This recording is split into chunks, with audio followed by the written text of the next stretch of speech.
guys. You came to Nebraska. Do you think you'd be a Blackshirt? No, never ever. It's kind of funny because at first I kind of knew a little bit about the Blackshirt just because I was walking around close to like the football's locker room, but I never thought like ever that I would get one of these. So it's an honor for me. What did that mean to you?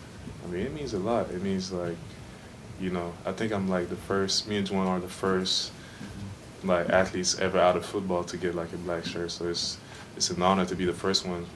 I actually be the first one, but to be like,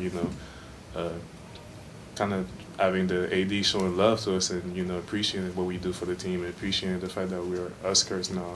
It means a lot. It means that, we're doing the right things, we're doing what we're supposed to do, and we getting the benefit for it, and we still, like, it's still early, but, to know that people really are looking at us and noticing that we put so much work into, like, what we're doing right now, is really great.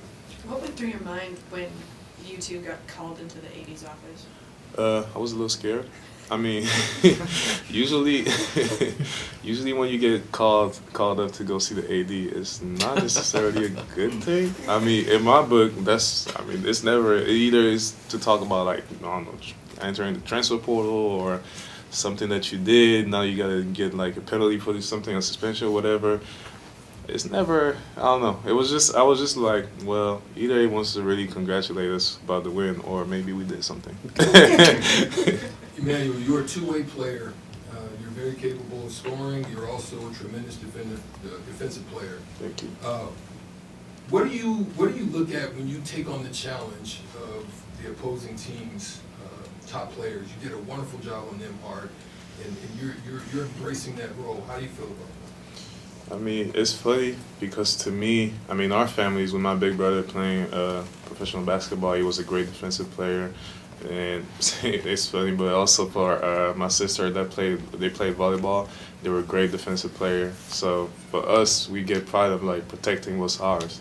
And for me, from Canada, I always had to prove myself. I always had to show up in games or show in AU games, show up whenever I had to come and play in the United States and get prospects and stuff like that. So for me, I take it as like, I'll take whoever is the best player to them, and I'm a two-way. So, well, I make it really hard on the other hand for him to score, and I'll get on the other hand and score for him. This is so demoralizing for any players, and I take pride of like doing that, and I take pride of like taking the head of the snake of any team and releasing that pressure so I can trust my teammates to do whatever is possible for them to, do what's best and do what's best for the team and do work to their strengths. So now they don't have to worry about, there's one less player that they have to worry about on the court, and I'm just taking that off for them.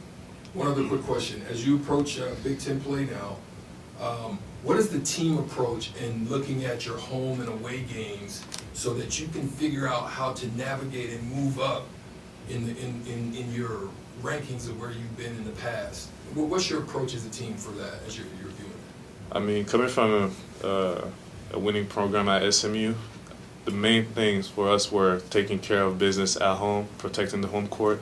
That's always huge. Whenever it comes to your court, you got to protect your home court, take that advantage, and every time they step on that court, whoever, if it's a ranked team, not ranked team, it doesn't matter. It's always been something in college basketball that if you protect your home court, you put the league on, you put the conference on notice. And now, on the road, it's kind of the same approach. You don't want to lose, and you don't want to lose any. Nobody wants to go in the game and think about, okay, we're gonna lose this or lose some. But get into like being in there, playing away. It's a totally different aspect of the game. It's like it's a home court advantage for them. But if you can get a couple of them and get some wins, that's where you're like, okay, they taking care of business at home, and now they getting some away. So not really getting into conference play. When you do the math, there's a lot of wins in that column, and there's a way less L's in the other column. So this is a really tough stretch for y'all. At Creighton, at Indiana, home against Purdue, three really, really good teams. What does the win over Creighton do for your confidence moving forward into this pretty tough week? It's a huge booster for us. It means that what we've been working on is working. That's one thing. That our defense is being more consistent. That we're working hard to work consistently for 40 minutes, and that the little mistakes that we used to do. Earlier, I don't know, maybe earlier against playing Chaldron and all those teams that we played earlier during the season. Now we're seeing a complete really a progression, and then we only like what 8 games. I mean, what 8 games in, and to see that in the span of 8 games, we still like working really hard to like what we want to be.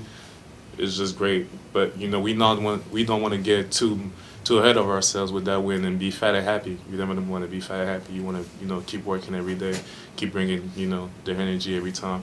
It's great for us. We want to use that momentum to go to the next game, but we understand that it has to be a standard. We cannot just go with one win and then lose the next 10 games. We actually got to set the standard of like we got this one, it's a good one, but let's move on and get that next one. It's all about the next one.